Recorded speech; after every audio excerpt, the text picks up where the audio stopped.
Hi and welcome to the Aphrodite Hills Golf Resort here in Cyprus. My name is Chris Ryan and in today's video we're answering a Facebook question from Nathan Turner all about how he can get better arm extension post impact. So as I was coming out here to film some content, I posted on my social media channels if anybody had any suggestions on videos they would like me to film. Thank you for all of those who made comments. I'm going to hopefully get around to answering as many as I can, but Nathan Turner was asking the question about how to get more extension in the arms post-impact. From that question, I would assume that Nathan is struggling with the fact that his arms are breaking down through impact, starting to get a little bit too much separation with the elbows, possibly seeing that lead wrist break down a little bit more, and that's probably costing him quality of strikes and probably a little bit of distance as well. Now, in this video, we're going to go through three things, and we're going to get Nathan to check these three things, and hopefully a little bit of practice, he can improve his position. So the first thing really is to not even worry about the arms and the extension, but actually to take a look at what his club face is doing through the downswing. So if we look at the golf swing from a down the line view, when we get that golf club to around about last parallel in the downswing, so around about here, my preference would be to see the club face fractionally twisted down from vertical. And now the way that we control the club face at this point is with how we twist the golf club. And you can see how my lead hand is certainly controlling that. So if I arch my wrist, that's going to point the club face down towards the ground.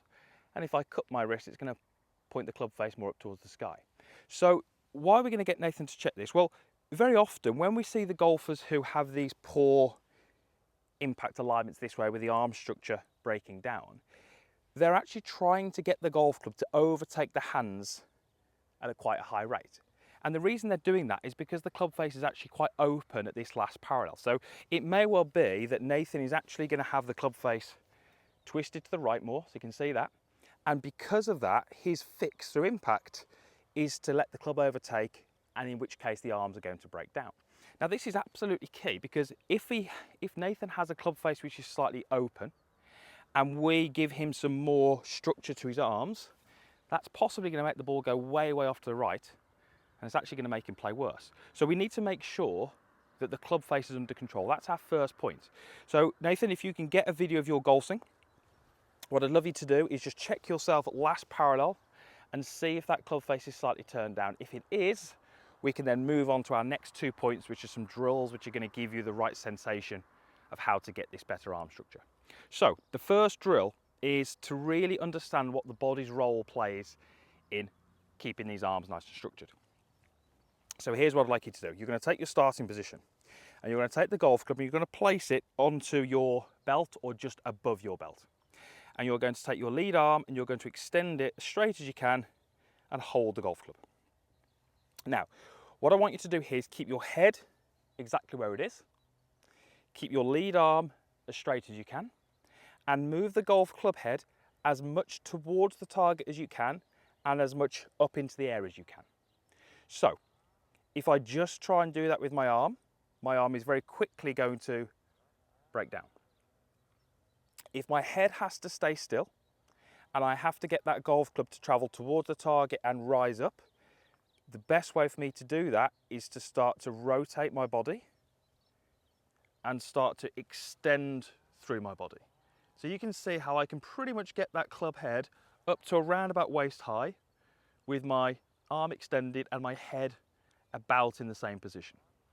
So the reason that golf club moved from here to here was not because of what my wrists did, not because of what my arms did, but all due to how I rotated and pivoted with my body. Now, if I can make this movement with my full golf swing, what it will mean is my arm structure can stay the same.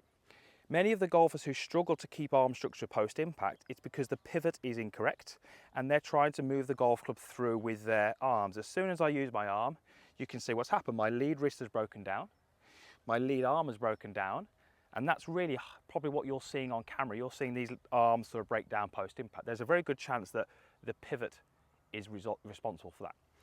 Key thing here is head staying still, because I don't want my head to lift up. I want my head to stay nice and still. I can allow it to rotate, but you'll see what's happened in my legs. I've got nice extension, good rotation, and that's going to be what we're after. Once you've done a couple of those, drop the golf club down and try and do the same thing. See if I can get that golf club as far forward and as far up as you can without the head moving and without the arm breaking down. You can start to then create some little mini movements, feeling what has to happen to create that look. And that's going to be your first drill. The second drill I want you to do is actually without the golf club. And I just want you to take your starting posture. And I want you to put some bend in your wrists and have your palms facing the floor with your arms slightly flexed, but only just. I want you to keep some connection between the upper arms and the inside of your chest, and a little bit of flex of the arms as I say. Now what I want you to do here is I want you to make some little movements back here, and I want you to feel as you rotate through, you're pushing your arms down and away from you.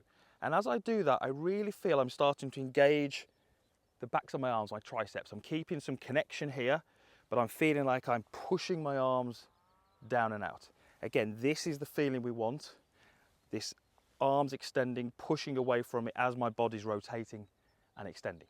Now, if we can get the two together, if we can get the pivot, get that moving a little bit better, we can get the feeling of the arms extending and pushing away, engaging the triceps as we go through. And we've first of all checked that our club face is under control at that last parallel. We should be well on our way to getting some much better arm structure in your golf swing. Now, those two drills did not involve me hitting a golf ball. And this is how I'd like you to start. Start to create the movements without the golf ball and without the golf club. The first stage for me in making some changes is starting to, get a good understanding of what actually needs to happen. What does it feel like to make these moves? What's happening through impact?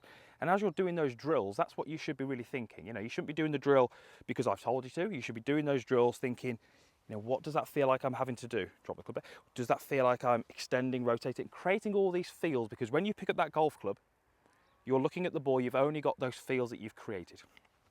So, make some mini swings. What would that look like? I'm going to push the arms away and extend through.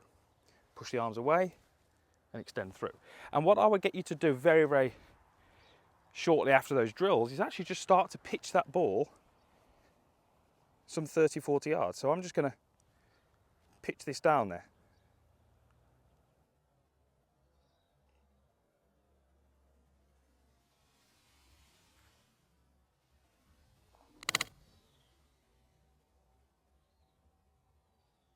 Okay, so there's my extended position. That should look very similar to what I did in my drill. I feel like my arms are extended, my triceps are engaged, I've rotated, extended, my head hasn't moved a huge amount, and my arms had some good structure. So 3 things that I think you need to sort of work on, if you like. One is a checkpoint, really, making sure the club face is under control, and the other 2 are drills that you can do to create some better feels and some better understanding of what needs to happen. So hopefully that helps, Nathan, and hopefully that's going to help any of you out there who are struggling with the same issue. It wouldn't surprise me if many of you out there do struggle with, arms breaking down just post-impact, and that can really affect the things like the strike and the distance and the direction as well. So thank you very much for watching. Big thank you to Aphrodite Hills for hosting me for a few days, and thank you to Golf Breaks for making it all happen. All the usual stuff is down below the video. That's the comments box, that's the like button, and there is a link there to subscribe to the channel as well. So if you're not a subscriber, go ahead and click that link. It's absolutely free, and there's more videos coming each week. Thank you again for watching, and we'll see you again soon.